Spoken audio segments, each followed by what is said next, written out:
everybody. Hi guys.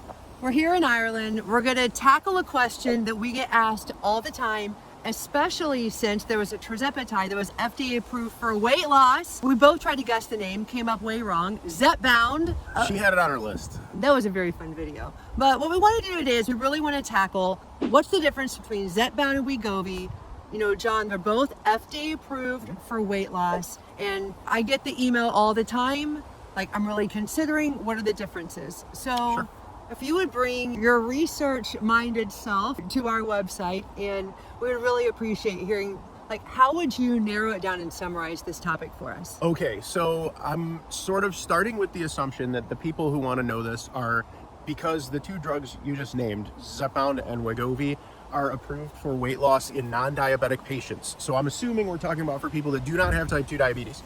Okay, so first, talk to your doctor.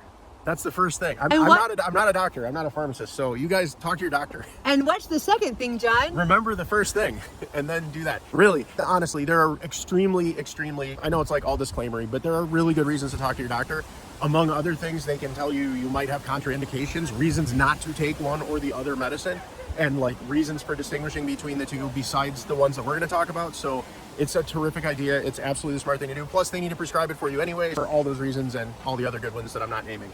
Talk to your doctor. Excellent. Thank you. Yeah. So how did people do on these drugs? Okay, this is one of the things that you get into, right? So it's like, when I'm choosing between the two, I want to lose some weight. Well, okay, so the question is, how much weight do you need to lose? That's like one thing to consider, right? Because there are differences, like the profile in terms of how much weight you lose based on the studies that were conducted for each in non-diabetic adults, et cetera, et cetera. The study that they did for Wegovy which they did in 2021, ended in 2021. It studied non-diabetic adults. It followed them for 64 weeks. They lost 14.9, almost 15% of their body weight, which is a tremendous, that's, At that time, the standard was if you lost 5%, that was really good. So it was exceptional. For Zepbound, or really the active ingredient of Zepbound, which is tirzepatide, the study was of comparable length and the results were stronger. So for the participants who were on the highest dose, or who ended on the highest dose, which is 15 milligrams clinically, they lost almost 21% of body weight. For the participants who were on the 10 milligram dose, which is like right in the middle of like minimum to maximum clinically effective doses or clinically tested doses, they lost, I think it was approximately 18%. It was very impressive. It was a really strong number. And for patients who were on the lowest dose, which was the lowest clinically, used dose, which is 5 milligrams, they lost 15%. So just a hair better than the Wegovy patients did in terms of weight loss, even on the lowest dose. So that's really impressive. Depending upon how much weight you want to lose. If you want to lose like an unlimited amount of weight, maybe you would lean towards Zepbound over Wegovy because it seems to have a bit more efficacy in terms of weight loss. So that's one consideration, but it's not the only one. I know a lot of people care about side effects, ask a lot of questions about side effects. Yep. Like, even we've been on Mounjaro, and people are interested, because the people that want to reach out and share their story oftentimes have some of those kind of moderate level they're discussing. People who are going along being fine aren't technically the ones who are writing these big stories like, I'm feeling great. But really and truly, we found in all of our reading and researching that most of the time the side effects tend to be mild, but it's really important to consider when you're choosing these drugs. Yeah, and guys, if you look at the side effects profiles, right, they're fairly similar, I would say, at least in my judgment, but that doesn't mean they're going to affect you the same. So that's a really important point too. If you are using one or the other of the medicines, whichever one you pick, and you experience side effects that are really tough for you, again, you can talk to your doctor because there are ways to mitigate some of the side effects too. But if you find yourself not, just really struggling with the medicine, struggling with the side effects, you might consider, among other things, trying the other one. Maybe you would have a different impact on you. There are people who have said that that's been the case for them, so I don't have study data on that, but just the anecdotal stuff is enough that it would make me at least think about trying that kind of thing if I felt like I needed to. So that's another consideration. Still not the only other consideration I would take into account personally.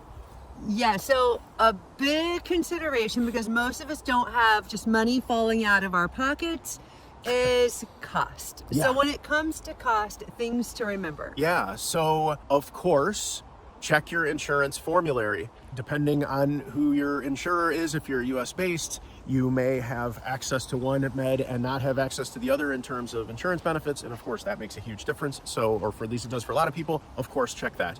There are ways you could possibly protest, work with your insurance company if you found that one medicine is way more effective than you, but it's not normally covered. There are things that, at least in theory, you can do.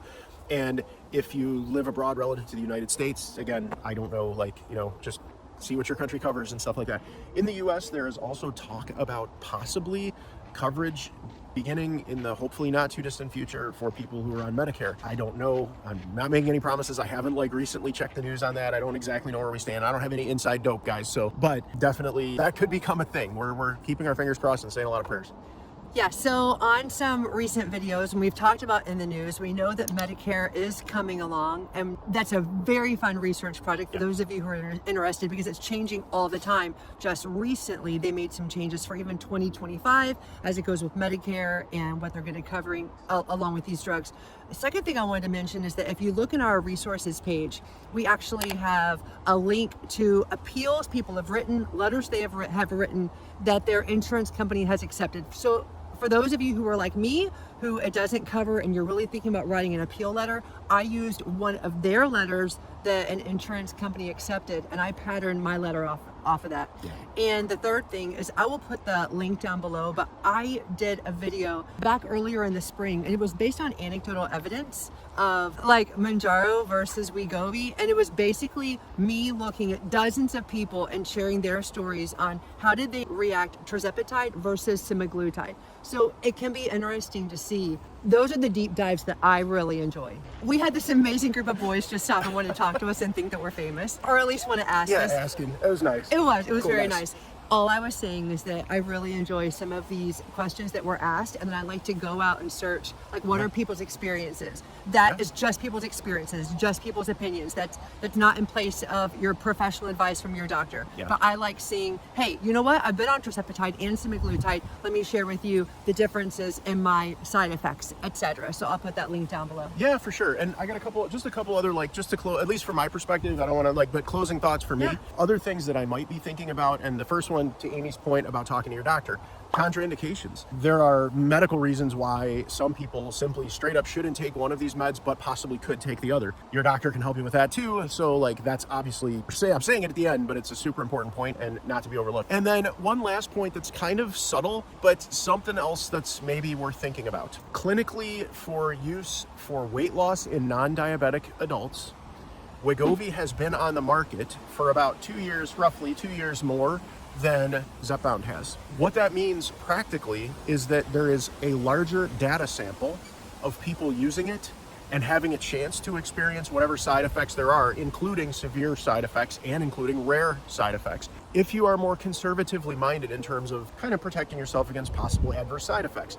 In general, there are people who think that use the older medicine where you can because it has a longer history and therefore less opportunity for there to be not good unknowns, like bad unknowns. I'm not personally super fearful of that.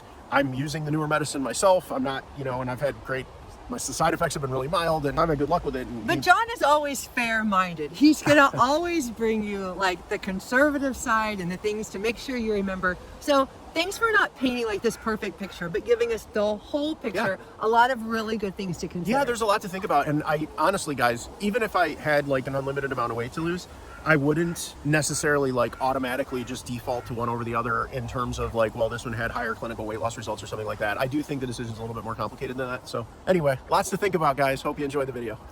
That's wonderful. Yeah. Thank you so much, John. All right, everybody. Well, we have come to you from the wonderful barn. It is. It's wonderful. Woo-hoo! It's amazing. This is like not fake. This is actual backdrop. We're just standing here and it's stunning. I saw it online a couple months ago and said, I have to see that. So we just took a bus today, came out here, and then we had been wanting to shoot this video for a long time. And John's like, let's just do it right here, right now. So thank you so much, John. Yeah, thanks for having me on again, guys. All right, everybody. Have a great day. See y'all.